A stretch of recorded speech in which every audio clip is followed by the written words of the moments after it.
week. I was rooting for your Packers. Not a big Packers fan, but I definitely don't like the Bears, I'll tell you that. It's one of those where I compared this year's Bears team to last season's Pacers, where like they just keep getting away with it.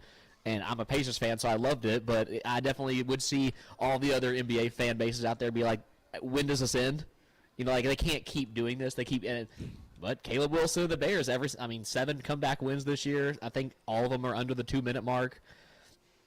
It's crazy what they're doing. Unfortunately, TJ, I like them this week. Wow. There is a lot being made about, and we're going to talk NFL today, maybe we just get right into it, but there's a lot being made about the Rams and Matt Stafford playing in cold weather games, and the weather in Chicago, as you'd imagine, is going to be brutal. It's not going to be great.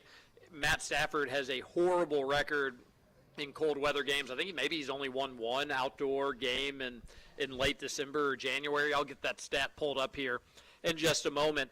But all the betting trends, if you will, do say to take the Bears. But I do want to just reiterate that the Bears stink. They're not a good football team. And while Caleb Williams made maybe the throw of the season, just an absolutely incredible throw, he's not all that good.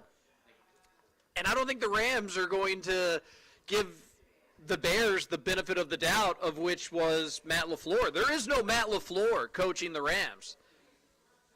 The guy who taught him, the teacher, he's on the sidelines, and he is much smarter than Matt LaFleur. There will not be a Rams collapse. I actually disagree with the betting public and the trends here. I actually think the Rams cover and cover easily. Maybe I'm just a hater. Maybe this is just a little hangover from last week, but I'm just not a Bears believer. And again, Matt Stafford's horrible in cold games. He's going to have to buck a trend here. But I'm not trusting the Bears. I'm just not. You think they break the streak? You think they break the curse? Matthew Stafford cements himself as the MVP of the season? So when does voting end on that? Is it just after the conference championships? No, I thought it was at the end of the regular season, just like the NBA does it. I thought it was too. Like, hey, we vote based on how the regular season is. And what happens in playoffs doesn't count. Yeah, because imagine the Rams almost lost last week. Imagine they would have lost. Drake May gets an extra game of voting versus Matthew Stafford. I feel like that's just unfair. It is unfair.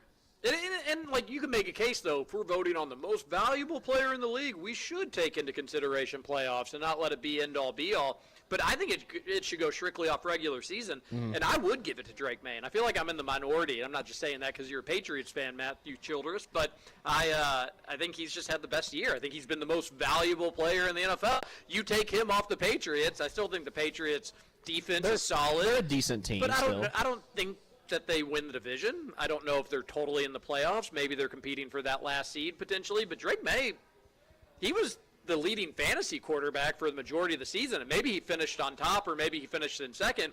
But he was right there in the top two for the majority of the season. He's been incredible. Well, that makes me happy to hear you say that. I have a question for you. Matthew Stafford has had an incredible season in comparison. I know he has a little bit better of, wide receiver core around him. I feel like their team overall is a more well-constructed team. Obviously, they played together. They have the history together. But do you think a lot of this Matthew Stafford hype is a little bit just because of his age? Well, I do think sometimes voters are like, all right, this is the last time we can give it to old man. Rodgers deserved it when he did it, but there are other quarterbacks late in their career that seem to get their final MVP award, and I do wonder if age and just like a lifetime service recognition goes into it to a certain degree. Because I think I saw a stat. It's dumb if that's the case. You have to judge it just off this year regardless, and I do think it's not totally unfair. Like, people that said Lamar, a year ago, 2 years ago, got hosed, probably did, and I forget who they ended up giving it to that year. Was it Josh Allen? Josh Allen. Allen. That was last year, yeah. It was Josh Allen, and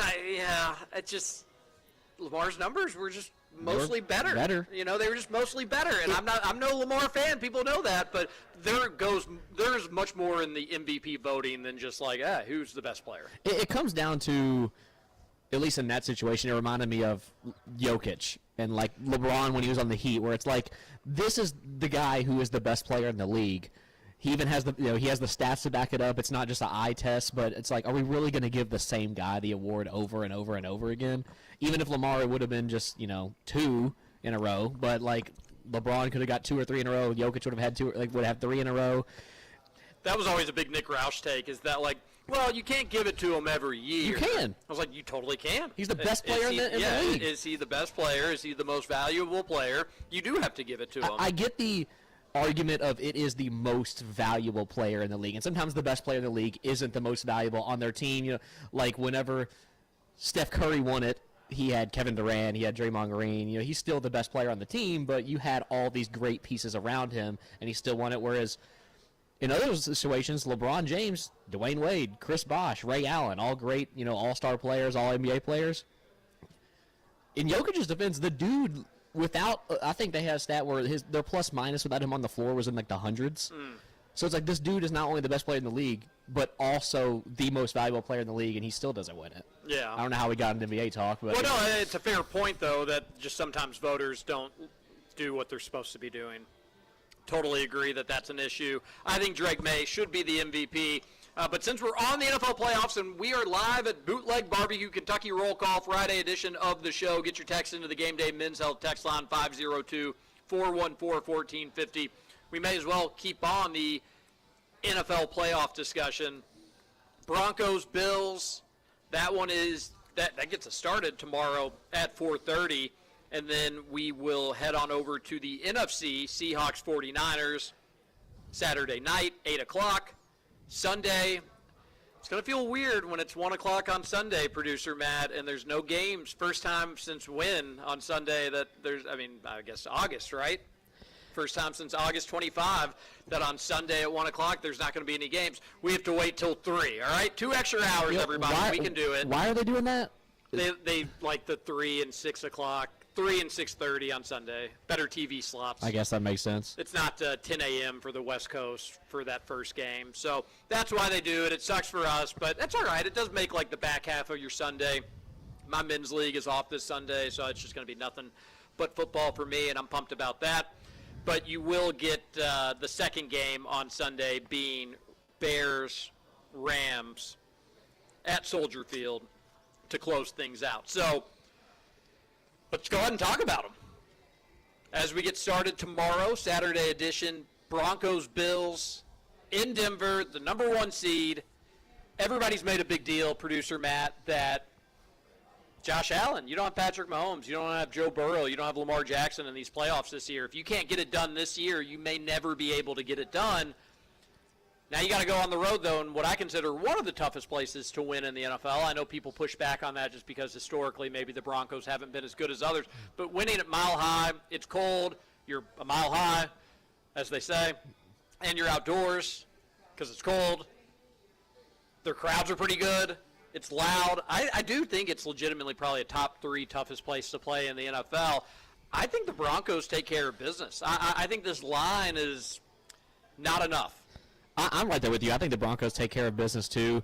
I think it will be a lot closer, but the Bills this season have been that team where they have some very glaring flaws that people just haven't taken advantage of. Their plus-minus on the field for point differential is ridiculous in their first half. I think I mentioned to you all a couple weeks ago. They're like plus 150 in the second half, though. They score almost all their points in the second half. That's interesting. And every time I watch this team play, I'm thinking somebody has to punish them for this. Somebody has to take a crazy lead out on them.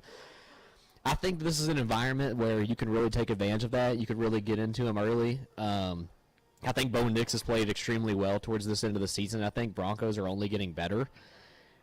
This is a really weird line for me. I get the Bills' hype, but for me it's not on Josh Allen.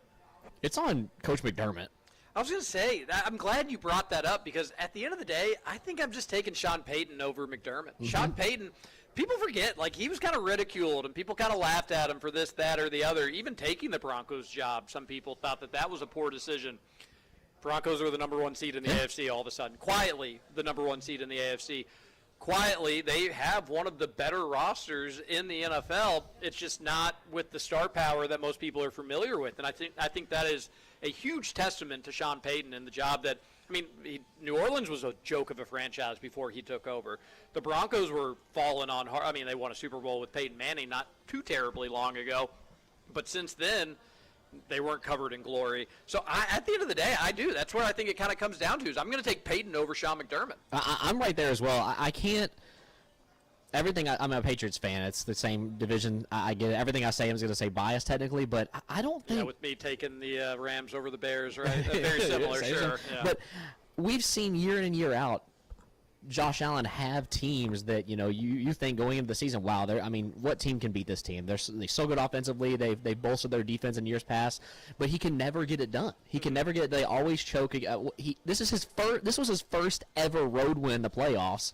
This was his first ever game-winning drive in the playoffs. And I'm not a huge Josh Allen fan. I love the guy. I think he's great, but I don't think it's all on him. I feel like the Bills have not done a great job of building around Josh Allen, giving him some help, and then you lose Gabe Davis last week, who won. Gabe Davis isn't, I don't think, a top 15 receiver in the league, but he's their best receiver. I agree with that, and I think that makes it tougher on Josh Allen. But it speaks testaments to him, but it doesn't help them on. Exactly. It's like, yeah, you look at it and it almost bolsters Josh Allen's legacy. Is like, wow, he did this. There's like the Tom Brady debate back in the day, where it's like, these are the receivers he's doing this with. That's why it's ridiculous. Yeah, like Randy Moss. Yeah, but and Gronk. Technically, Randy Moss was coming off of the worst season he'd ever had with the Raiders. Oh, no, not a bad season with the Raiders. That's Nobody's ever had a bad season with the Raiders, I'm kidding. I actually agree with Tom Brady, and I actually think Aaron Rodgers. Those two quarterbacks haven't had the same weapons as a Peyton Manning had, or a Dan Marino, or some of the, when you think of the all-time greats. I mean, you could make a case. Patrick Mahomes, things has changed a little bit, but like having Tyreek Hill, he was the best wide receiver in the NFL when you had him. Randy Moss was awesome. You're right. He was at like the kind of the tail end of his career. And then when Rodgers had Devontae Adams, he was one of the best wide receivers. So there is like a season or two with those guys. But for the most part, and I think Josh Allen's in a similar boat as a Tom Brady or an Aaron Rodgers, where he doesn't have a Jamar Chase, even as a T. Higgins as a number 2. Are you kidding me? So I think that's astute to bring that up.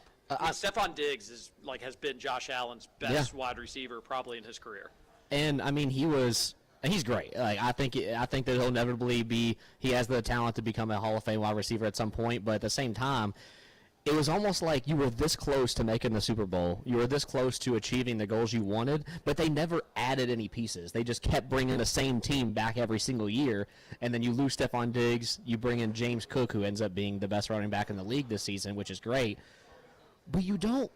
You would think that, especially the Bills fan base, who are so passionate, you would think a team that's that close to achieving what they want, a team that's never won a Super Bowl before, would at least spend one season and say, we're going all in.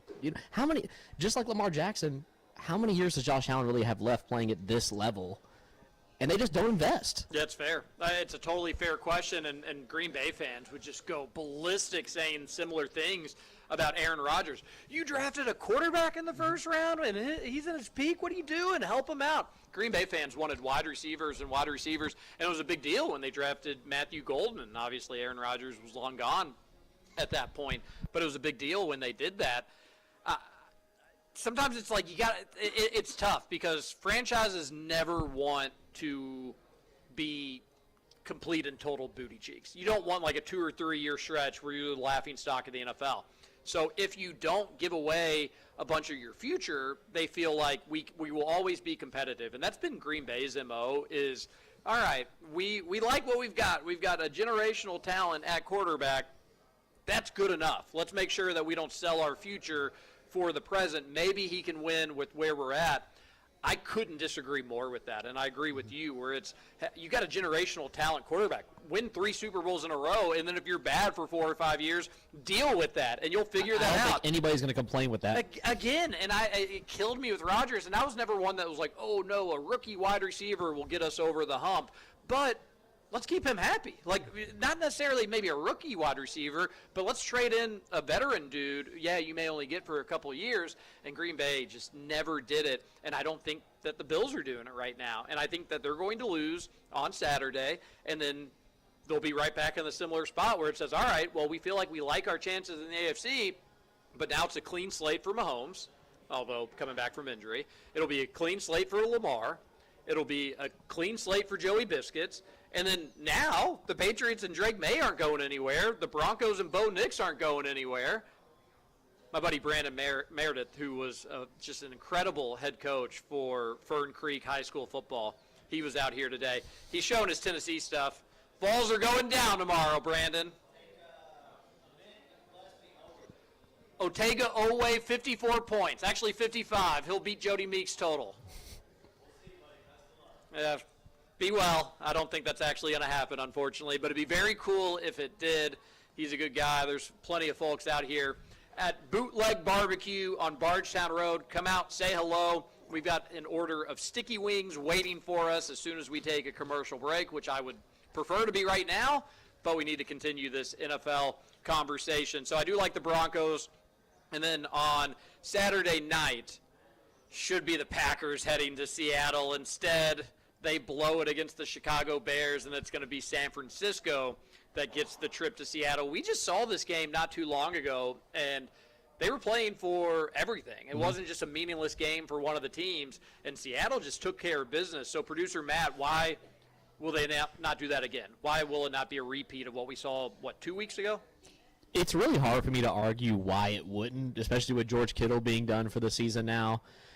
But at the same How many injuries can the 49ers sustain? Exactly. But at the same time, I mean, Kyle Shanahan has answered that call 4 or 5 times. Their whole defense is riddled with injuries. I saw that Fred Warner's not playing either. So it's. I keep saying there's no way this team wins this game. Then they go into Philadelphia, beat the Eagles, right? Sure. Embarrass the Eagles, embarrass Nick Sirianni. Really did. It's one of those where I can't get a gauge on this football team. If you're looking at +7, if I'm going off of what I know from what we've seen this season, +7 looks like free money. Is how we've seen the 49ers play, especially in the last matchup with Seattle, where it was just everybody's saying that. I know that's what scares me. Yeah, it's that's like what a scares stinky me. line. It's a stinky line there. It's like, oh my goodness gracious, the 49ers, which are a good team, and I get it, they just lost by 10 in Seattle, but that was a game in the fourth quarter. Yeah. The Seahawks had to do a field goal late to bury it and give them that 2-possession lead. I'm with you. It's a stinky line. It almost makes you want to take Seattle, even though you think the better bet maybe is 49ers money line. This is the one where I'm sitting here. You look at all the other lines, like Bills Denver's basically a pick 'em. It's 1.5. Patriots Texans is -3.5. Rams Bears is +4.5. They're all close. They're all 1-score games. It's divisional round. It's divisional round, and then you have -7. You could get a push on this, and it's just sitting here thinking of. I can't tell if Vegas is just like, well, they're missing too many dudes, so that's what we're going to list, or it's one of those where, like, do they know something that I don't? Because from what we've seen this season, this looks like it could be the closest game of all of them. I agree.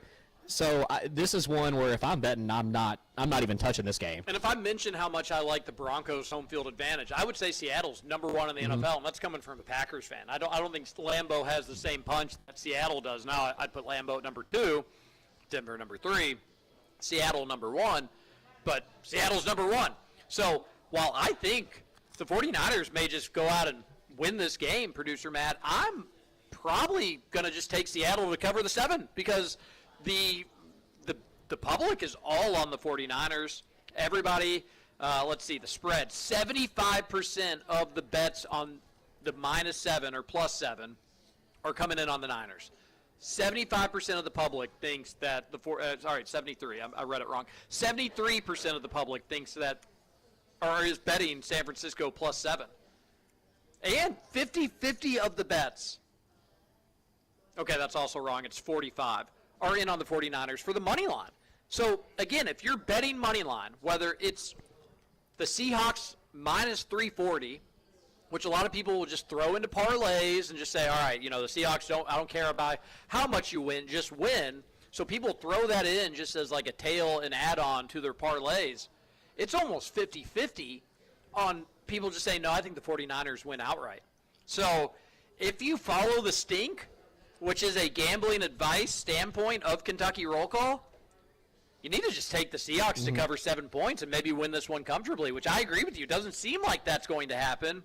But what do they know? What's up? Like the common theme or the common saying that when you're looking for a job, if you find one that's like too good to be true, you're the last one to find out about it. You know what I'm saying? Yeah. That's how I feel about betting lines like this, where you look at a betting line, you're like, oh my gosh, there's no way that it could be this free, and then you look at how many people have already bet it, and you're like, oh, well, I'm definitely not taking that anymore. That's just not. That is everything in this game on it. I don't. The over/under's 44.5.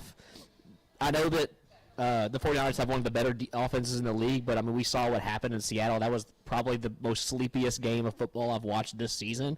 It was basically just the Jackson Smith and Jigba show the entire time. That's a good representation. I don't really like that line either. The money line has little to no juice in it. You got one team who your favorite is minus 340. It's not. It's just all over the place. I just don't like it, TJ. I don't like it at all. Yeah, I think I'm just going to take the Seahawks, even though I hate it. And then, you know what? If the bet doesn't win, I can be like, I knew it. Or I'm right, and I'm proven correct, and I win a little bit of money off of it. We are, the shot clock is winding down here on the first segment. We need to head to a break here in just a moment. But let's go ahead and finish the NFL conversation because we need to turn the page to the Cats. We've got an update on Jaden Quaintance for tomorrow. Obviously, Jalen Lowe will be out down at Tennessee. The Cats have been successful down in Knoxville as of late, winning last season, actually sweeping the Vols in the regular season, but Tennessee gets the last laugh, the biggest laugh, by eliminating Kentucky in the Sweet 16, which didn't sit right with me, but I would love a win tomorrow. That would go a long way for Mark Pope and this 2025-2026 UK basketball season. But let's finish up this NFL conversation real quick. Houston Patriots. Big one for producer Matt. When's the last Patriots divisional round playoff game? You're probably going to be like 2 years ago. It's probably something I forget, but is it like 19? Yeah, 2019. That's the last time they won a playoff game.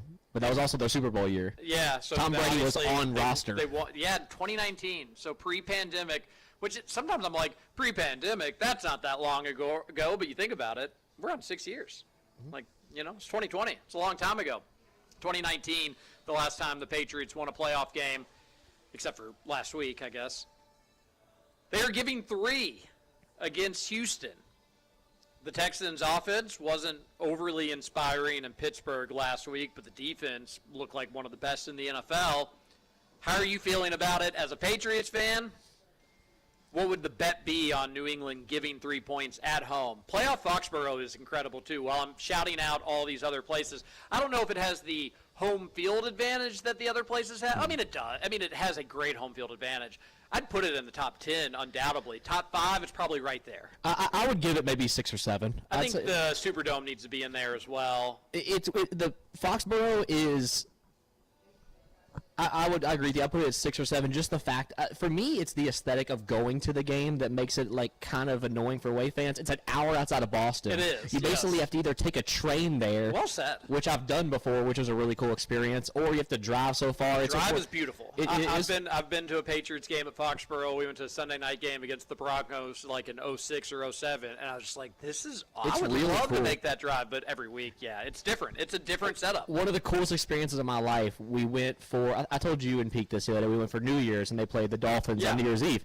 Well, every game day, the fans get to the train station like 3 or 4 hours before, and they all ride together to the game. That's sweet. And the away fans have to take the same train because it's a Patriots fan train, and so they're going crazy in there. They're doing chants and stuff. So like that right there is the home field advantage. But in playoff terms, I mean, with how much success they've had, that place gets electric in there.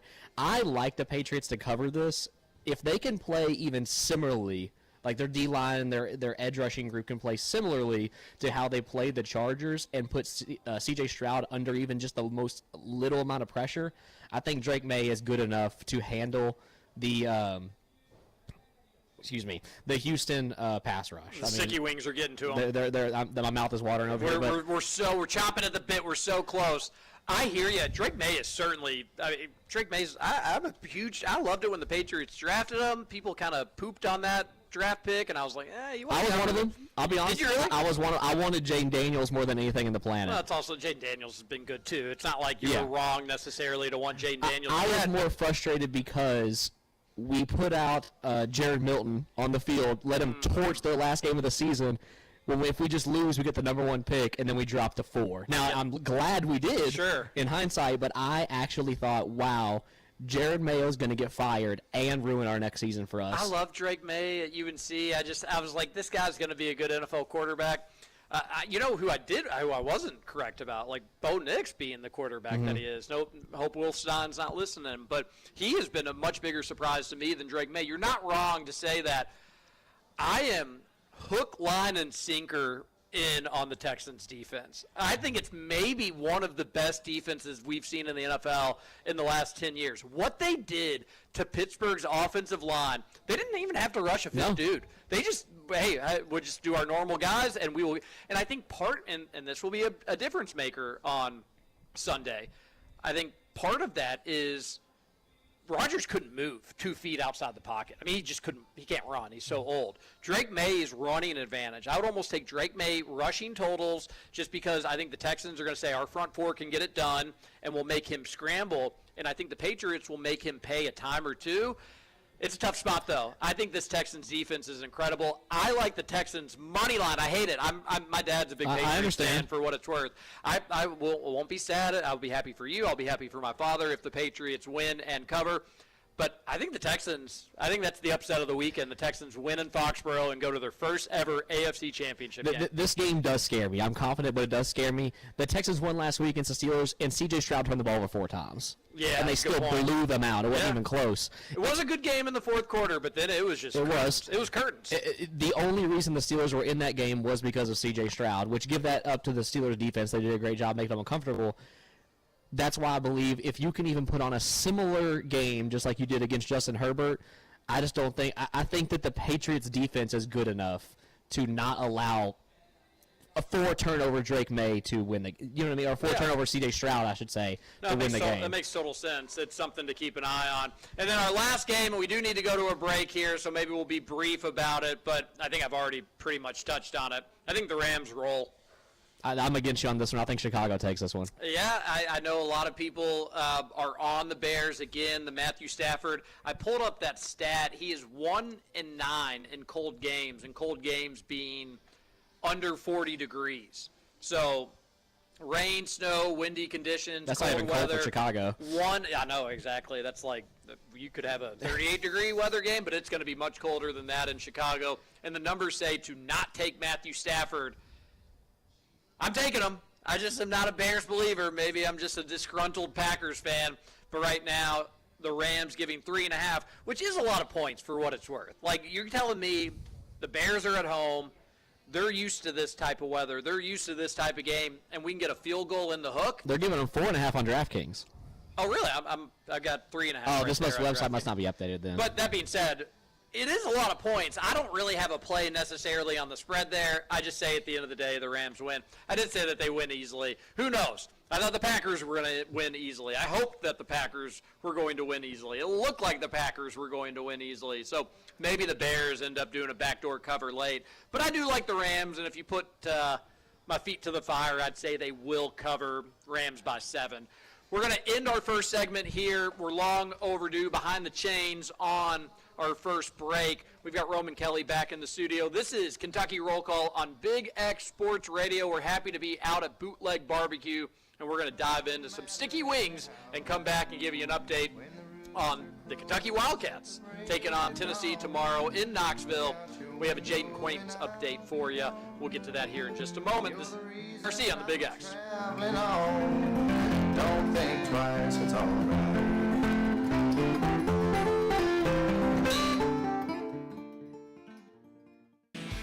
Defining a new era in men's health, Gameday Men's Health delivers real results. No shortcuts. From testosterone replacement, weight loss, to peptides, vitamins, and sexual performance therapy, they will have you covered. From their in-house lab that gives you answers in just 15 minutes in our clinic that is designed for men who value speed, privacy, and most importantly, results. Visit GamedayMen'sHealth.com. Real men, real science, real change. Visit GamedayMen'sHealth.com.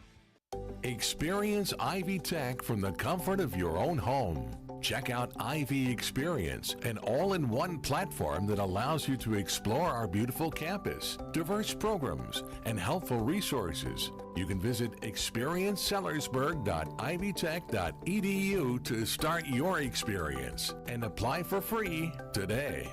Visit experiencesellersburg.ivtech.edu today.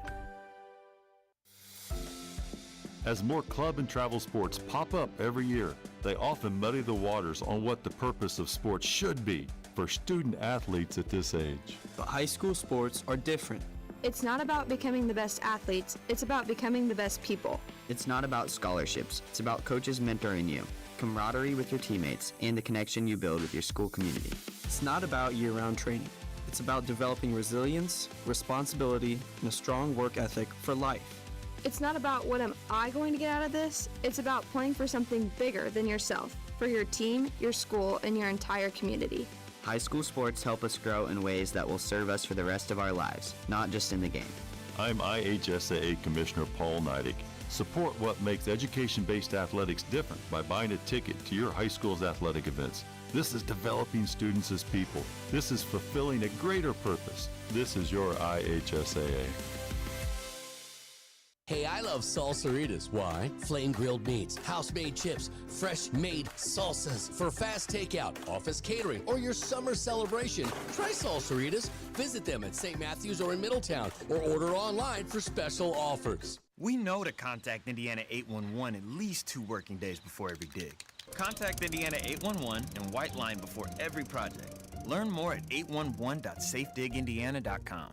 Sponsored by the Indiana Utility Regulatory Commission and aired by this station. Hi, I am Old Man Bailey, and do I ever have an amazing story to tell you? I just published a textbook that will teach you how to flee the city, buy land, and how to build your own home with 1800s cabins and barns. If you follow my plan, you could also massively increase your personal net worth and change your family forever. Go to oldmanbailey.com, oldmanbailey.com. The Candle Loft overlooking Fountain Square Park in the heart of historic downtown Bowling Green is the perfect place for a weekend getaway. Located above Candlemakers on the square, the suite includes a king bed, queen bed, a complete kitchen, formal sitting area, as well as a dining area and den. Enjoy the great local restaurants around the square that offer wonderful breakfast, a lovely view of Fountain Square Park, free Wi-Fi, and a 45-inch HD TV. That's the Candle Loft in Bowling Green, 270-843-3001. The plumbers, pipe fitters, welders, and HVAC technicians of Local 502's commitment to excellence can be seen in our community every day. The KFC Yum Center, Ford Motor Company, and the Omni Hotel are just a few examples of their professional craftsmanship. Local 502 has been part of our community for over a century and invests over $1 million annually training skilled local workers. Members of Local 502 are your friends, neighbors, and children's coaches. For more information, go to lu502.com. Local 502, built on excellence, building a better tomorrow.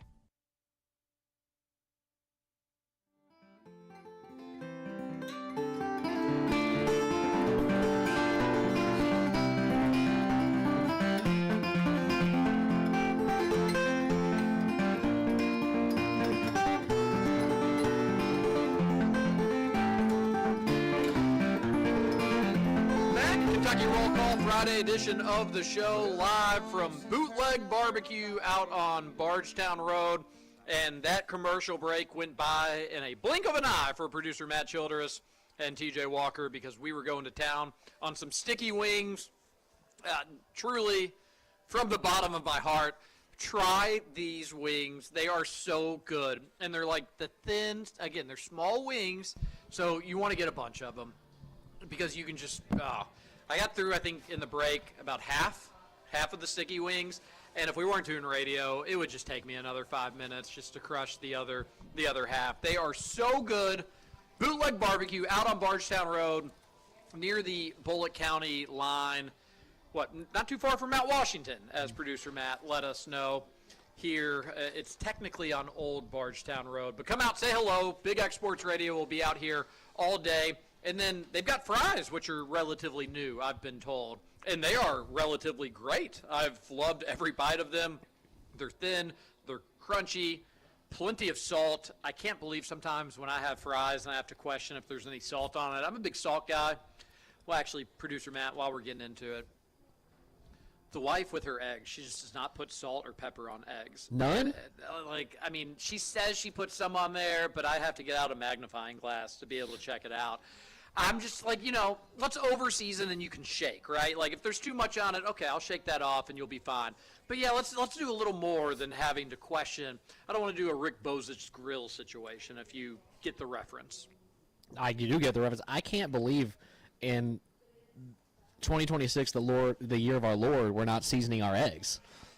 Again, she'll probably text me in no time and be like, "That's a lie. I put salt and pepper on them." But is she far like too a? often, I just have to look at a piece of egg on my fork, and say, "Woman, is there any salt and pepper on this egg?" Of course, I'm joking, but I do say, "Wife, is there any salt and pepper?" Is she a ketchup or hot sauce on the eggs? No. We're just eating them. We're just right out the yolk, just getting right out the shell. Yeah, and she actually, actually they mentioned it. She'll get on me for overcooking the eggs. Like, there can't be like the slightest little bit of brown on an egg. It has to just be like basically runny. Maybe she just likes over easy. I'm kind of shook off this right now. Yeah. I really don't know. Yeah, I'm going to get a text message in no time. I have no doubt about it. This is Kentucky Roll Call on Big X Sports Radio. That is producer Matt Childers live on the scene. I am TJ Walker, back in studios, Roman Kelly. We appreciate everything that he's doing for us. And there is going to be Big X Sports Radio out here at Bootleg Barbecue all the way up until 5:30, 6 o'clock. And I want to bring up something with you two. And producer Matt, I'll let you start it. And Roman, if you want to chime in, you can. If you don't, you don't have to. But I thought this was really, really cool. And neither one of you told me about it. But you guys are going to be doing a Louisville Kings radio show. That needs to have its own announcement here. Yeah, we're both really excited. I'll turn your return up when I'm done talking so you can hear Roman. I know he's excited about it as well. It's something we've been talking about with, Dugan and Trey and all them for the past month. It's kind of just been in the works. And then just this past week, we got everything fully settled. We finally got a date set down. We're starting it. So on January 22nd, next Thursday, every Thursday from then on, we will be doing a 1-hour show from 5:30 to 6:30 p.m., basically covering the Louisville Kings, covering the UFL in general. We're going to be at all the games, following the team around. During the weekends, we're going to be doing like watch-alongs on stream and stuff like that. We're doing a lot of stuff with it. We're both really excited. My podcast co-host on the Upper Deck, Grant, is also going to be on it. It's one of those things where, honestly, I couldn't be more blessed to have the opportunity to host our own show, and I get to do it with one guy in Roman, who I wouldn't be here without that man. Like, I don't know what I'd be doing. And then Grant, who's been here with my whole life, so it's cool. I get to share that with my friend, and I'm just as excited. I can't believe that we're getting this opportunity to do it. I know Roman's excited. Roman, how do you feel about the show coming up on Thursday? I can't wait. I'm honestly super excited.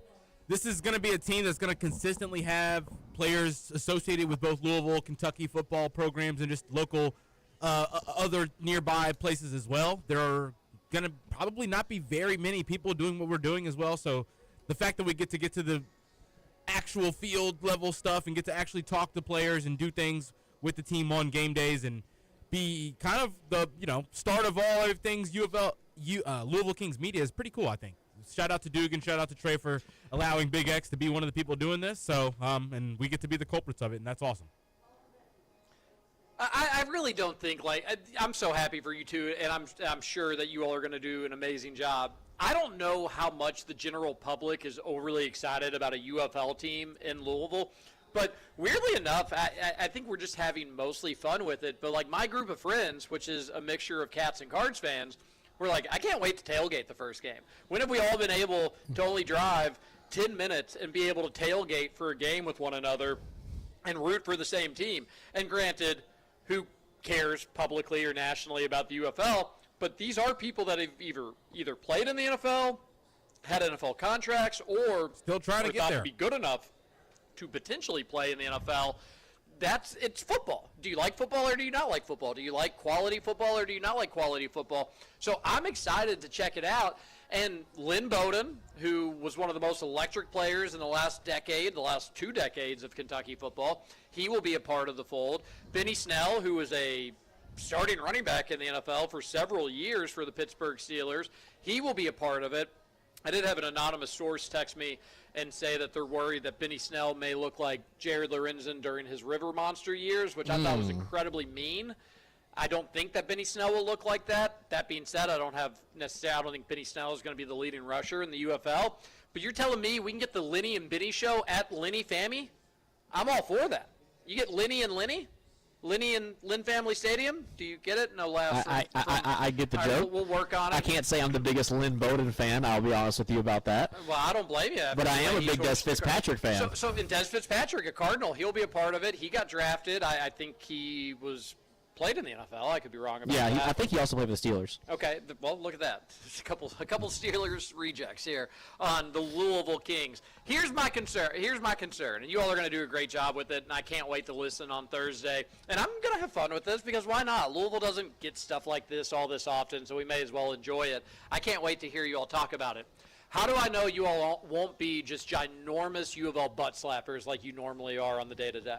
That is actually something I thought about the other night, and the fact that the three people who host the show are Louisville fans. Huge Louisville fans. It was a big concern. It was a big concern. I was going to actually ask you on the show today, if we brought this up, that if you or Steven ever wanted to come in so we can have the Kentucky personality on the side of it, get y'all's opinion on rosters and stuff like that, and the season going forward, because we do want some Kentucky representation on the show. It just kind of worked out that the three people who are on the show are all Louisville fans. I would happily be a guest anytime you need me. If you need me to break down Lynn Bowden's 2019 Governor's Cup performance for you, I'd be the guy to do it. Don't need that. I'm halfway joking. Like, I know you all will do a good job talking about this team, but I do worry that you all may have your hater shades on when discussing the Kentucky players. So my advice would be, you guys are Louisville Kings. When you're a Louisville L1K4, as we always say. Louisville Kings first forever. You need to copyright that right now. I'll go ahead and get that in as soon as possible. But, like, whether they're blue or red, I hope you all will be as objective as possible. And take your shots, like, here and there if they're funny. But, listen, we could have Coach Sumlin coming in with the Houston Gamblers week 1. Forget about red or blue. We need to beat the Houston Gamblers' ass here. No, and that's been a topic of conversation. We're obviously going to have a little fun with it here to start the season. But at the end of the day, all three of us are really committed to really following this team and keeping it in an unbiased setting. I think we're going to have a lot of fun with it. It's going to be a really interesting situation. It's going to be something that only us three are doing. Like Roman said, I agree. We don't know anybody else is doing this, and well, I know another station will probably scramble to get something together after hearing about you all getting something together. I don't think it'll be as good as long as you all put the time in that you all are saying, and I know that you all will, with everything that you do. But it is professional football. Like, again, in the spring, if you're willing to go out and watch just high school football, I mean, this is, again, high school football you may have some connections to. That's understandable. You don't with the Louisville Kings. But there will be people that play in the NFL that are playing in these games for the Louisville Kings. And then secondly, if you've never been to Lynn Family Stadium, where Lou City Soccer plays, it is an awesome place to watch a game. You will get to hear the pads popping. You'll get to hear the players talking trash to one another. You'll be so close to the field. And then if you're not so close to the field, which I have a hard time believing because it's not that big of a stadium, you may just have the most beautiful view of downtown Louisville or the bridges. It's just in a perfect setup. So I am weirdly excited about the Louisville Kings, and when I heard you all doing a radio show, I got even more excited because I know you all will do a great job with it. And if you're going to play a sport, you may as well win, right? So I hope the Louisville Kings are good, and you got Coach Redmond leading the charge. Yeah, we're really excited about that. And Roman, feel free to chime in whenever you want. I have your return turned up. I don't know if you guys can hear me or not. I had to turn down just so while TJ was talking. I turned it back up. Yeah, sorry, buddy. I didn't hear you. We all have this mindset that, one, I think all of us want this to succeed just because, like you said, it's not the NFL, but we're getting to tailgate football in the spring and the summer. It's going to be beautiful outside. It's a great area right outside Butchertown. You know, we all know where Lynn Family Stadium is at. There's been a lot of memories there. We had a similar mindset going into when Louisville City was announced at Slugger Stadium. It's like another semi-pro team. Who cares? And look how successful they've been and how fast they blew up. Now they've consistently been one of the best teams in the USL since they've been here. So for me, it's going to be, does the city fully commit to this? Do we invest in it? Does Chris Redmond fully invested in it? And I think we're all just as excited to get our hands on it and see how it goes. Roman, what's something that you're looking forward to in this journey this summer? It's the point that TJ made at the very beginning. I have my close my close-knit friends that are all into sports, it's 50-50 U of L and UK fans. So we don't have anything that we all get to cheer on together about, right? We kind of all had that understanding that the Louisville-Kentucky rivalry being a good game again is good, and kind of like the bickering has gotten back to a positive state, right?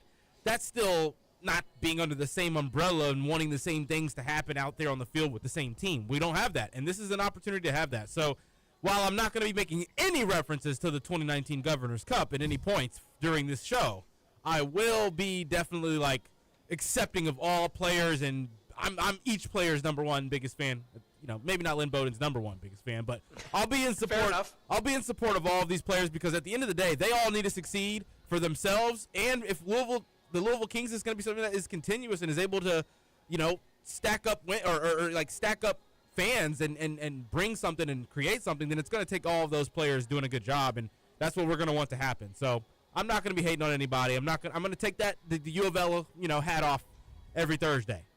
There you go. Put on the green Louisville Kings hat on Thursdays, all right? Yep, that's what I we'll be doing. think it's going to be a really interesting dynamic because when Louisville City was first put together, they were the color purple to mix blue and red, and they wanted to see how the city could conjoin as a fan base. But then again, none of those players, I mean, you know, Louisville soccer players and Kentucky soccer players did make the team and stuff, but it wasn't as big as a football team would be put together. These are well-known names, not only just in the area, but people across the country know who Lynn Bowden is. They know who Benny Snell is. They know who Dis Fitzpatrick is. They know they know who Chris Redmond is.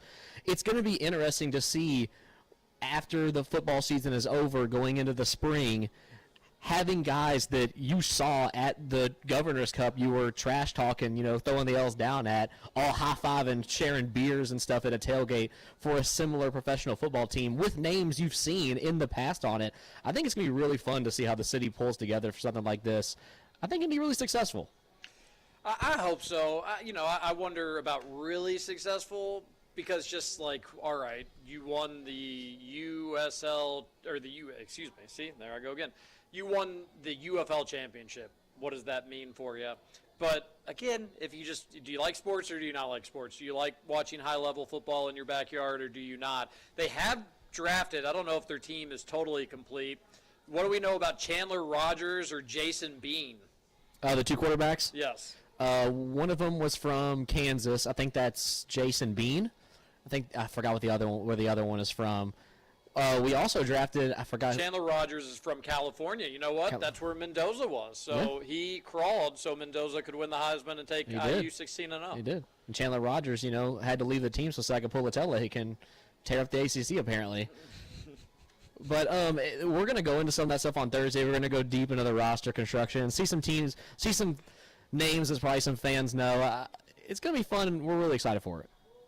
Okay, both Chandler Rogers and Jason Beam are from Mansfield, Texas. Something's up with that. There's no way both of them are from the same random town in Texas. Well, I do know that the team plays here in Louisville, their games, but every team practices in Arlington, Texas. That's what their headquarters is. So do you think that they just have to find quarterbacks that are, like, willing to Possibly. Well, that's not good. That just live in the area? Oh, that's not – okay, hold on. Well, that's not the Chandler Jones that I'm looking for. And I'm looking for Chandler Rogers, so I'm already off to a rough start here on the Louisville King Talk. We're running out of time here for segment one. We didn't get into the UK talk, but I know people don't listen to Kentucky Roll Call necessarily for Louisville Kings. But it will be fun, and it will be exciting, and made two hilarious jokes on Twitter today. One on the radio show I've already said, but they should call – there's no student section because there's – I've seen it. Okay. But like the Rockets fan section, like if you dress up really goofy and face paint and stuff like that, instead of it being called the Looney Bin, we'd call it the Linny Bin. I actually thought it was a pretty good idea, but what are the odds that they go full in on the U of L and UK and they try and make the most like horrible name put together? They try and like merge the fan bases. You know what I mean? It's really called like the Stable or like the Royal Court. That's going to be something really cheesy. I'm not going to be for it. The Linny Bin. It's at Lynn Family Stadium. You're at the Linny Bin. Okay, it's horrible, I know. All right, hour number 2, we will get into Kentucky versus Tennessee down in Knoxville tomorrow. That Jaden Quaintance update. It's not looking good. There's a little teaser for you. KRC returns after this Friday edition.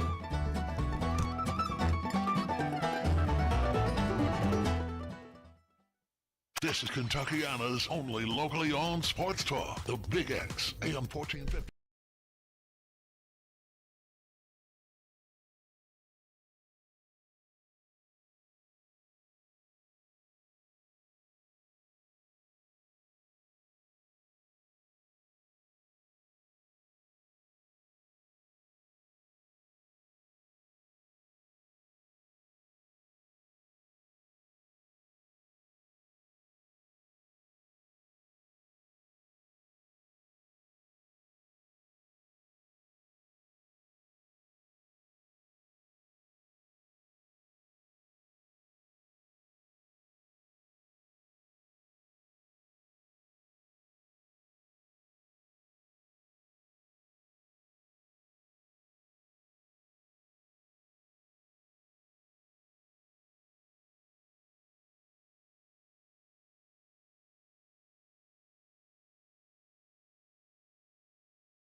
championship defender. So I hope they're ready for the challenge defensively. What this team does offensively, Matt, is it is your guess is as good as mine. They are clueless at times. It makes no sense to me. Defensively, they should have a good day tomorrow. Tennessee shouldn't score over 80 points. I think so too. You're right on the fact that you really need to key on Jacoby Gillespie and Nate Ament. Those are going to be your two real big guys in this game that I think if they're going to struggle with anybody, Kentucky can struggle with them too. My thing is you squeaked away these past two games. I mean, Kentucky won them in the second half by a lot. Mississippi State kind of ran away with that one. It was still a game. It was still a game. Ago. Yeah, for sure. But in both of those games, Kentucky came out abysmally on the offensive end. I mean, we talked about it yesterday against LSU. They had 9 points with 8 minutes remaining in the first half. If you're going to play against Tennessee, that cannot happen again. It can't. I'm not saying you got to go out there and put up 53 and a half like you did in the second half against LSU, but Tennessee's not going to allow you to do that either. You have to come out with a serious offensive identity in the first half. You don't have to be up by 12. You don't have. You need to keep it manageable in the first half to allow the rhythm you've had where your second half you kind of lift yourself up and you really fight on the offensive end. You just cannot come out that slow again. If the Kentucky wants any chance, that's their number one thing to do is just need to come out with some desperation that, hey, not only is this a top 25 matchup for us, but we're playing in a really hostile environment in an SEC game, which we desperately need. You get away with it against a pretty bad LSU team. You get away with it against I think Mississippi State is a little bit better than they've let on. I don't think they're great. Tennessee's not going to let you do that. If you get into a deficit like that, like LSU was only up, 19-9 at that point? Well, they got up 18 in the first half, but I get what you're saying. At that point, that late in the game, if that exact half was to happen against Tennessee, Tennessee would be up 32. You wouldn't be able to come back from it. It would be over. There's no chance, and you have to remember, and that's like you leave that game feeling good, and it allows you the opportunity to forget just how horrible that first half was. It was some of the worst Kentucky basketball I've ever seen in my life, to put it bluntly. You tweeted that video of It was Mo Diabate. It was a miss. I remember it was a. Well, first of all, it was lazy defense just in the paint, and then the ball gets tapped out to the perimeter, and nobody closes it. They're all just looking at each other, and Ortega Oweh just like jogs and tries to jump for it or whatever. Wild. It's bad. It was wild stuff. Tennessee right now, they are 2-2 in the SEC, just like Kentucky. Both of their losses on the road and against good teams. At Arkansas, no shame in losing that one. At Florida, they were blown out by 24, so that was a bad loss for them. I will say they're just not playing their best basketball. That loss, and then they were very lucky and fortunate, and borderline officials cheating on their behalf to beat A&M. So they've been on the schneid a little bit. They've got a game at Alabama coming midweek. Actually, no, they got a week off, so that's the following Saturday. So they do have Alabama. I don't think they'd be looking ahead of that one with it being a week off. Kentucky's a big enough opponent and a big name on a Saturday. But it's at noon. You're not going to probably get the 8 o'clock drunk crowd like you would at the Food City Center where Stephen Peake is banned. He's not allowed. Banned because he said we when talking about UK. He's banned. Can't go to the Food City Market Center, whatever it's called. But it seems like if you're Kentucky, if you're going to get a big road win, this would be the time to do it. Tennessee not playing its best basketball, you coming off an emotional win, but I do just keep coming back to that first half. What do we do? You're not a Kentucky fan, but what do I do if it's 10 minutes and Kentucky's having another terrible first half? It reminds me of Groundhog's Day. It's Groundhog's Day again. It's just here it goes. It's happening. And I talked to Peake. What do you, like, in that first half against LSU, I wonder what that coaching staff was literally saying to one another and then also what they were saying inside their brain. Just like, are we the worst team in college basketball? What the hell has happened from practice and game planning? Oh, it was so hard to watch. I hope that's behind us, but the truth is they've done that several times this year. That LSU game wasn't an outlier, producer Matt, as much as we hate to say it. And I said it before the game that team deserves the benefit of the doubt because they have gotten down before, but you just watch it and you're just like, oh no, it's the worst team I've ever seen. They do pull it together to their credit, and they even did that against Alabama. I guess Gonzaga would probably be the only game where they didn't make even the slightest of runs. Michigan State, they really never threatened. But Alabama, I think they got it to, 7 or 8? And it was just and they got to stop and had the ball to maybe make it a 5-point game.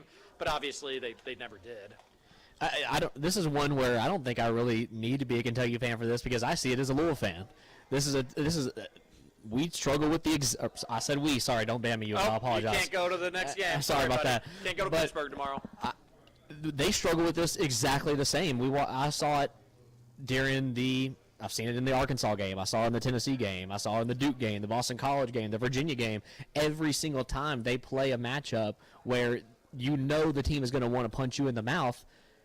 It seems like every half, at the start of every game, this team comes out just so slowly. The reason I'm bringing this example up is it's strange to think of how high we thought of both of these teams at the beginning of the season. Remember, the Louisville Kentucky game was a top 15 matchup. I was like, this could be, at the end of the year, this could be the number one college basketball game of the year, depending on how these teams play out. We both thought that they were Final Four contenders. Yep. Now I'm looking at it, there are so many similarities to these basketball teams. I think Kentucky's a lot better defensively. But in terms of losing your star players, the issues you have as an offensive identity, the issues you have with effort down the stretch. I was going to say, some energy and effort issues, which is just so unfortunate because, we didn't think that was going to be an issue with Pat Kelsey and Mark Pope teams. They're like, all right, at least we always know they'll play hard, and that has not been the case. No, I don't. It's one of those things where I'm watching either team play, and it's like, it's infectious. When you watch the team you care about so much just not put any effort in. Kills you. You're like, why do I want to watch it? I know. It's not even fun. I'd get it if we were losing by 20. They don't care. Why should I care? Exactly. If we're losing by 20, but these guys are diving on the floor, flying out of bounds, they're yelling. I'm like, you know what? There maybe not a high chance, but there is a chance this team comes back and wins. But when you're down by 9 and it's just dudes jogging, with 12 minutes left in the Louisville, Virginia game, people were leaving, and they were only down 7 points. And it's because there's no effort. You just don't show any. It's disappointing. That sucks. I mean, that really, really does. The Game Day Men's Health text line 502-414-1450. I agree with producer Matt. Kentucky won't be able to survive a slow start at Tennessee like they did in Baton Rouge against the Tigers. Speaking of LSU, before we go to break, I looked up the Ben Simmons knowledge. Okay. So he actually played in 15 and 16. Okay, so he was going against Tyler Ulis and Jamal Murray. Okay. Another fun fact. Crazy. In his NBA career, do you know how many three-pointers Ben Simmons has made? His entire career of all 7-8 years, 17 to 24? 47. He hasn't even attempted 47. What? He's attempted 36 total. He's hit 8. 5. His entire NBA career. So he has 5 more made threes than you and me. Yes. In 2017, he shot 0 for 11 on the season, then 0 for 6. Dude, he's a wing. Then 2 for 7, then 3 for 10, then 0 for 2. That was all of his makes. What? For the rest of his career, from 2022 to 2025, he didn't attempt a single three-pointer. All they do is shoot threes in the NBA. I've never seen something like this in my life. This was a dude who coming out of college. People were like, what pick was he? That's wild. Wasn't he number 1? I thought he was definitely a lottery pick. I think that he was. He's the number 1 pick, right? Yeah, first overall pick in 2016. I thought he was. Made 5 three-pointers his whole career. So is he the biggest bust in NBA history? I think he's got to be. It's definitely up there. That's definitely a consideration. Roman could probably that would certainly be a conversation for Roman. We've got to go to a break. I want to keep talking Cats versus Vols and then preview the SEC basketball slate on Saturday. If you didn't get to hear the first segment, that's where we did our NFL picks and some gambling stuff there. Go back and download the podcast, Kentucky Roll Call, wherever you get your podcast. We're live at Bootleg Barbecue, Friday edition of KRC on Big X Sports Radio. One final segment coming up next. We read your text on the Game Day Men's Health text line.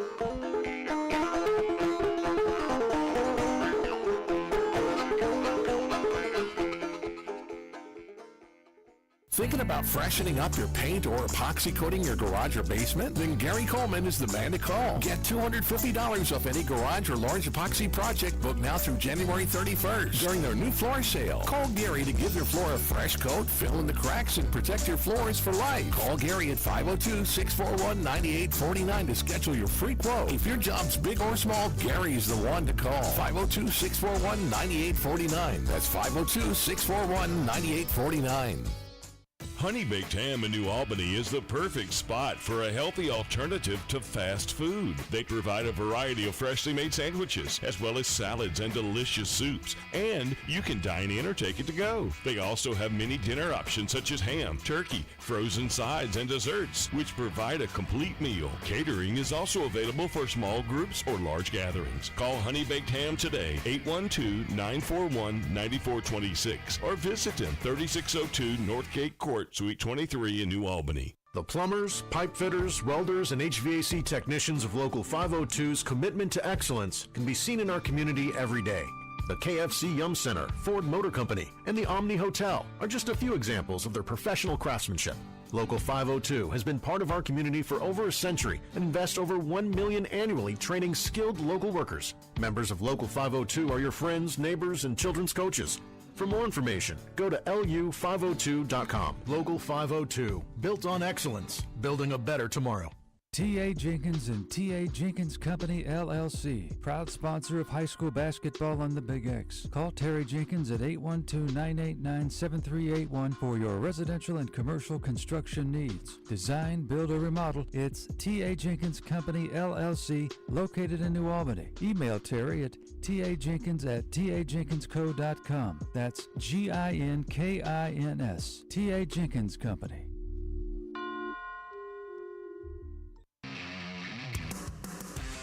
Defining a new era in men's health, Gameday Men's Health delivers real results with no shortcuts. From testosterone replacement, weight loss to peptides, vitamins, and sexual performance therapy, Gameday Men's Health will have you covered.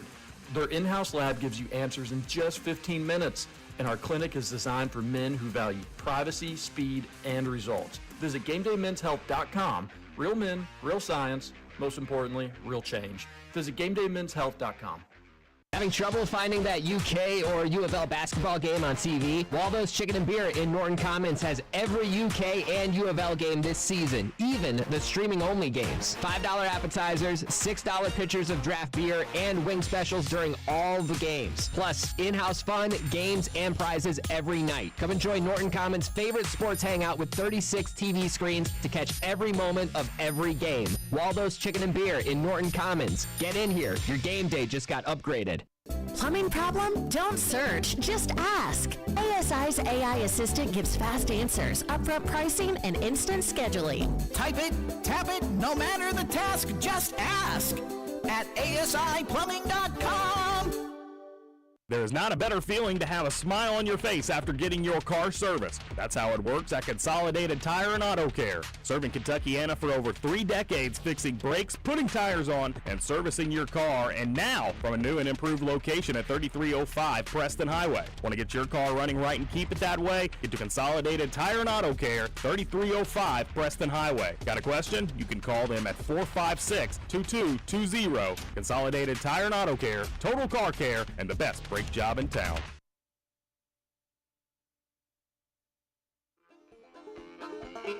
Well, I've worked so hard to earn my life, I never could be paid. I'm living like an animal hiding in the shade.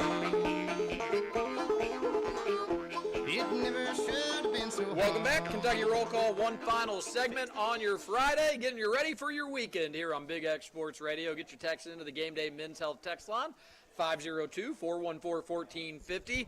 Live from Bootleg Barbecue. Game Day Men's Health is redefining men's wellness. No shortcut, just results. Testosterone, peptides, weight loss, sexual performance therapy. You can visit GameDayMen'sHealth.com. Like I said, defining a new era in men's health. We're going to read some texts here. Kentucky takes on Tennessee tomorrow. Good opportunity for the Cats. If they lose it, it really isn't the end of the world. And unfortunately, with the way this season has been, it's almost what I'm expecting, but I don't want it to happen. I want them to get a win, get a little momentum, And if you win that game against Tennessee, you get Texas and Mississippi coming into town next week. Those would appear to be two very winnable games for Kentucky. Let's just play along here that they do beat Tennessee. You'd be 5-2 in the SEC if you took care of your next three. Obviously a big if on a Kentucky team that is 11-6 on the season, 2-2 in the SEC. Matt, can you touch my return down just ever so slightly? And we're going to read some text here on that Game Day Men's Health text line. A texter says, if they can pull it off tomorrow, they have Texas and Ole Miss at home next week and maybe can get on a roll. Yeah, good point. And I totally agree with that. It does start getting tough, though. I mean, well, I said this going into the LSU game and then in the post-game show of the LSU game. Pretty much every road game from here on out is going to be a challenge for UK. It's Tennessee on Saturday. Then you're at home for a couple. Midweek on the 27th, you're at Vanderbilt. Vanderbilt's the leader in the SEC. They're 16-1 on the season, just picked up their first loss. Then you're at Arkansas and John Calipari. Wolf.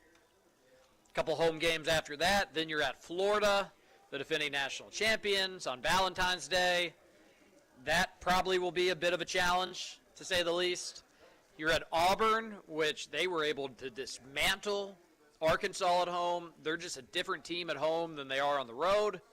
You're at South Carolina, which you would think would be a place that you could win. So I will say the last three road games, at Auburn, at South Carolina, and at A&M, while I wouldn't go ahead and say Kentucky's a lock to win any of them, you do at least finish with those three, which are a little bit more obtainable. But it does get tough. You're going to be at Florida, at Arkansas, at Vandy, and at Tennessee are your next four road games, obviously starting with the Vols tomorrow. But you win this one, you're right, Texter. You should beat Texas at home. You should beat Ole Miss at home, and you should have a little momentum. I think the goal, if you're Mark Pope and you're Kentucky right now, you're 2-2 in the SEC. Anything less than 500, even with a disappointing, underachieving season, would be very disappointing and very underachieving. So can you finish? You're at 500 now. Can you finish the rest of the way 500? I think the home games are certainly obtainable, and like I said, some really difficult road games. But do yourself a favor, steal one on the road tomorrow down in Knoxville. A texter says that the spread is 5.5. I haven't seen 5.5, but haven't really totally looked, to be fair. I would think it'd be a little bit more than that. I love the Cats. I hope they win tomorrow. If the spread was 5.5, my inclination would be to take the Vols. Now, if it were, okay, it's 6.5 right now on DraftKings is what I'm seeing. It is officially on DraftKings. You can bet it. An over-under of 145.5. I like Kentucky's defense. I'd tell you to take the over on that one. Yeah, I'll say the over sounds nice on that. I mean, I think Mint and Gillespie are probably going to be good for 40 points. Does the rest of Tennessee combine for 35? I would imagine they probably would. If you like Kentucky to pull off the upset, which they've been successful in Knoxville, they've won the last 2 times down there, 3 of the last 4, I believe.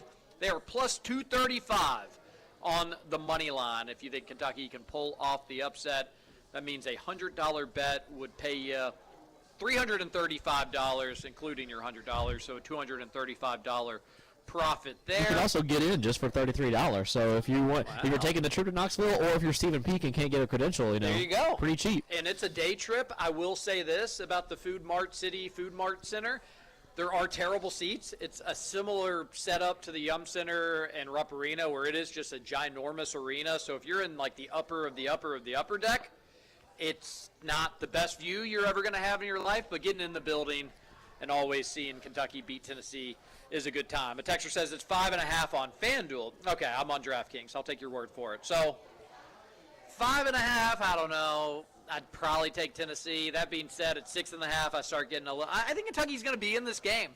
I think they should be in this game. And if they're not in this game, if it's a blowout like it was against Alabama or some other times this season, I'm going to be disappointed in that. And producer Matt, I think they'll get down 10. I think they'll get down in this game again. And I'm going to try my best not to panic.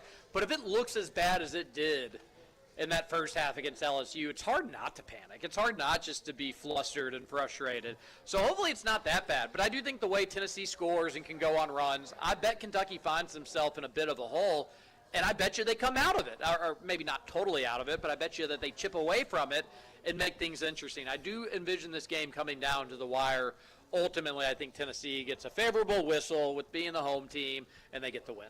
I mean, I definitely could see where you would panic. I mean, this is something you've seen in Kentucky games, like you said, relentlessly. It seems like something they're not improving on or they're building off of. You figure when you scrape away, you get past Mississippi State, and then you scrape away against LSU, you're thinking, okay, that's enough. That's all we needed to see. We can never let this happen again. But, I mean, you could have said that in multiple instances, like Gonzaga, like in the system where, Gonzaga's a really great team. I don't think a lot of people picked Kentucky to win that game, but not to come out as slow as they did. It's one of those where how many of these are you going to have before your team says enough is enough? There's some instances for Kentucky in the offensive end early on that it's not the efficiency that I'm worried about. It's what we've already said. It's just effort. It's like they get down just a little bit too early, and then everybody just stops playing. It's just the offense looks so bad to start games. Everybody's standing around. The cutting is minimum. The effort's minimum. It's so much one-on-one dribbling. The ball gets totally sticky to start games. It's almost like they have to settle in and get to the feel for the game. But can you at least play while you get the feel of the game? Can you at least, make a couple shots while you get the feel of the game? Most teams can kind of figure it out, and then they turn it on. This team will turn it on. And it almost makes this entire season more frustrating, Producer Matt, because why can't you do it consistently? Why? That second half, you scored, 53 points against LSU? And it wasn't like, you shot a ton of free throws late because you were up big and that inflated the number. No, you needed every single one of them just to win the game, and you were able to do it. So why is it just night and day difference? And that's why it ultimately just comes back to coaching for me. If you're Mark Pope, you just can't let this happen. Granted, he's not the one out there playing either. Do you think Mark Pope needs to start breaking clipboards before the game? That's exactly what he probably should do. I think we're not even getting to the halftime talk. He's just, as soon as they're in warm-ups, you're just, and just, yeah, like during the introduction, just be like, you guys aren't even trying, blah, and they're like, oh my gosh, we haven't even had a chance yet. No, he needs to find a way. With a jockey, you hit the horse a little earlier. I don't know what you do with this team, but they are like Lazarus with waking up. It takes them some time and then some. But when they do, they fully wake up in an instant. It's almost like they just choose when to play. I mean, they look like an incredible perimeter shooting team on Wednesday after they decided to wake up. We haven't seen that all year either. And I've flipped on this maybe once or twice this season. I do think you just have to shoot a ton of threes if you're this UK team. Your offense is so bad if you don't that you just need to take chances with them. And if you have the right shooters out there, it's a little bit better than the alternative. But Ortega can hit. Colin Chandler can hit. If Aberdeen's wide open, he can hit or airball. It'll be one or the other. Obviously, Andre Yelovich can spread the floor a little bit. So you just if you want the passing or if you want the driving lanes to open up, you have to take those threes, whether they go in or they don't go in. You have to take them so the defense eventually has to step out. It opens those driving lanes for UK's players. You just got to shoot them if they're there. I don't care if the percentage is really bad, but you have to do it for the sake of the offense. Yeah, whenever you start getting behind early and your goal is to, feed the paint, get paint touches, and spread the floor. But if you're not shooting effectively, no team has to guard it out there, so they just clog the lane. They don't ever let you in. They're going to dare you to shoot. And when you're in that point of the game, if you're down, you're kind of just playing the law of averages of basketball. It's like, look, if they're going to let me shoot, I may miss 5 in a row, but I'm not going to miss all of them. Nope. You just got to keep it's shoot or shoot. You just got to shoot out of it. Basketball player at Kentucky, like you've hit threes, right? In practice, you've had stretches where you look good. Unless you're Ben Simmons. Unless you're Ben Simmons, bringing it back to home. Unless you're Ben Simmons. A texter says, would you rather, all right, here we go. Which would you rather have? Handedly beat Cal and Arkansas on the road, but you're guaranteed to bow out in the round of 32, or you suffer an ugly loss to John Calipari, drop to 0-2 versus Cal post-Kentucky, but you do make it to the Sweet 16. Put the pride aside for greater tournament success, or does that matchup mean something to you guys? This should be an that easy matchup answer. right now, and he does. He's doing the nervous face right now. You say it should be an easy answer. I don't think it's as easy as you make it out to be, but it is a definitive answer for me. You take the extra week of postseason play. That's 2 tournament wins, which that means 2 fun nights in March, which is just you you can't take them for granted. I know I don't. So remember that Illinois win last year and how you felt after that one. Felt good. That would feel a lot better than beating Cal down in Bud Walton. I know there's people that are disagreeing with me, but you beat Cal in Bud Walton and then you lose the next game, and that shine rubs off.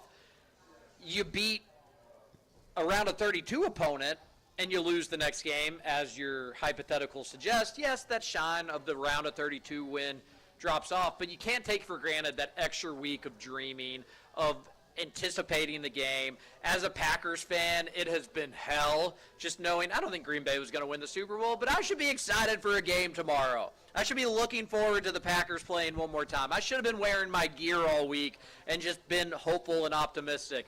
That's why you take the tournament success. I personally like Cal. I think he's incredible. Good dude, good coach. College basketball will miss him when he's gone. However, beating him I want to beat him, and losing to him absolutely sucks and it kills, but I've got to take the tournament success over just personal wishes. What was the easy answer for you, producer Matt? Sweet 16. Okay, good. I'm glad I passed the test. Look, as a Louisville fan who had to play and watch Cal beat the crap out of us year in, year out throughout me growing up, I mean, and that hasn't changed since he left. It still hasn't changed. I still have to sit here and watch us lose to Cal. I don't understand what this guy has against the University of Louisville anymore. I don't get it. But if you came to me and you said, Louisville will never beat Cal, we'll play them every single season, but they can guarantee at least a Sweet 16, I'm taking that. You don't know if they can get past after that, but you're guaranteeing a Sweet 16, I'll take it every time. Now, this is a good hypothetical, though, to be like, hey, listen, you're not going to have a ton of tournament success one way or another. One gets you an extra week, but the one where you don't get an extra week, at least you get a big-time regular season win. Kentucky needs to beat Cal at some point. They need to knock him down a peg or two at some point. It just has to happen. I'm not overly optimistic this will be the year that it does. And who knows, Cal may eventually be like, he may want to retire without having ever lost to UK. But I care more about the big picture. I don't want him to turn his nose up at us and say, ha-ha, see what you did? And truthfully, the game at Rupp should not have gone the way that it did. And that's on Mark Pope. He got out-coached. His players were in their own head, where Cal's players were playing freely. It was very reminiscent of the Pitino UK U of L days, where Pitino's team was too tight, Mark Pope's team was too tight. The other team that played looser dominated the game. That one hurt. Losing on the road doesn't hurt as much. A texter says, would be nice if our media team got the journey out before 11 a.m. on Saturday. They just tweeted that it's coming out, for what it's worth. Maybe an unpopular take, but when you're having kind of a crappy season, the journey videos just don't do it for me as much as they do when you're having like a dream season. I still like them, and I'm still going to watch them, and I'm still excited about them, but especially if you're taking such a long time, it's hard to get, I don't know, I guess on the flip side, you get excited for the journey video, and then you get excited for the game just like a few hours later or a day later. But I want the journey video like in the moment. I want the next day, I want the journey video out there, but obviously beggars can't be choosers in that instance. Another texter on the Game Day Men's Health text line says, we are trending towards 2.5 games total for Shaden Sharp and Jaden Quaintance. Shaden Sharp has to be thrilled to be included in that equation. Yeah, it's a bummer. That's a bummer.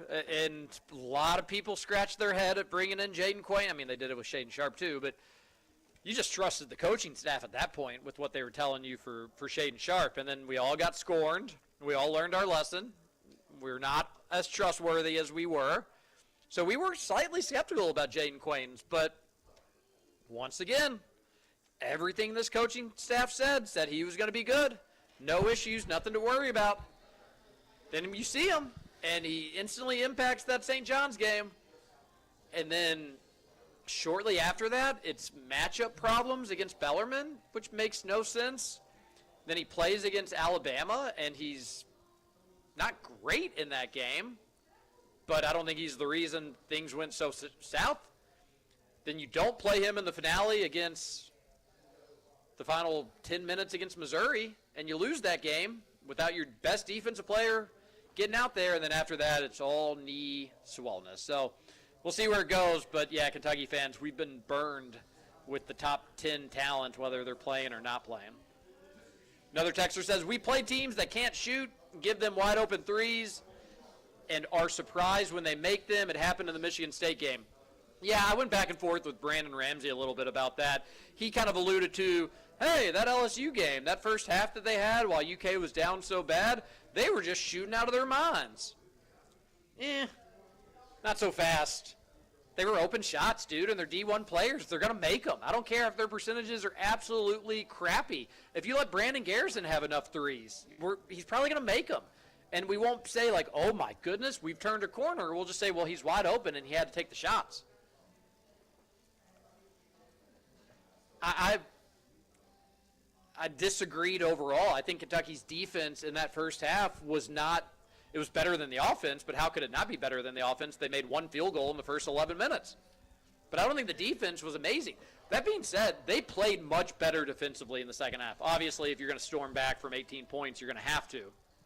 But they got stops. They stopped fouling, most important, especially after the first 4 or 5 minutes. That's going to be a big thing. Tennessee lives going to the line. Kentucky actually has been a decent team not allowing teams to go to the line. I will take Tennessee by 3 points in a close game, but I hope the Cats are able to pull it off. We'll be back on Monday to talk about it and the national championship game. Come on out to Bootleg Barbecue. We'll be out here for the next several hours. This is Kentucky Roll Call on Big X Sports Radio.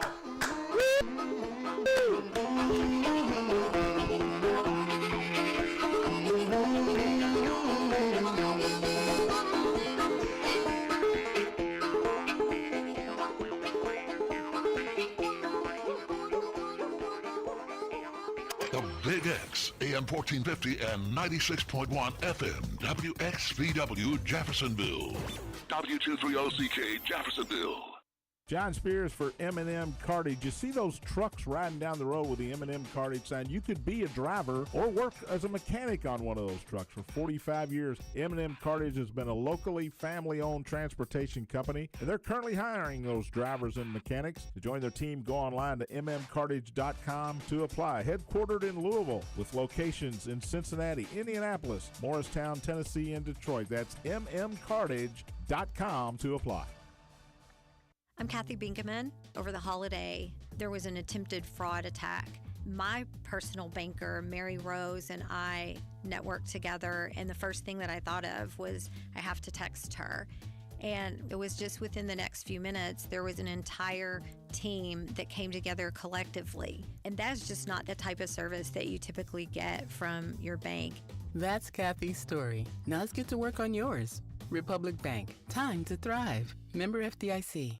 Honey Baked Ham in New Albany is the perfect spot for a healthy alternative to fast food. They provide a variety of freshly made sandwiches, as well as salads and delicious soups. And you can dine in or take it to go. They also have many dinner options such as ham, turkey, frozen sides, and desserts, which provide a complete meal. Catering is also available for small groups or large gatherings. Call Honey Baked Ham today, 812-941-9426, or visit them 3602 North Gate Court, Suite 23 in New Albany. If you haven't been to Valley View Golf Club lately, you'll hardly recognize it.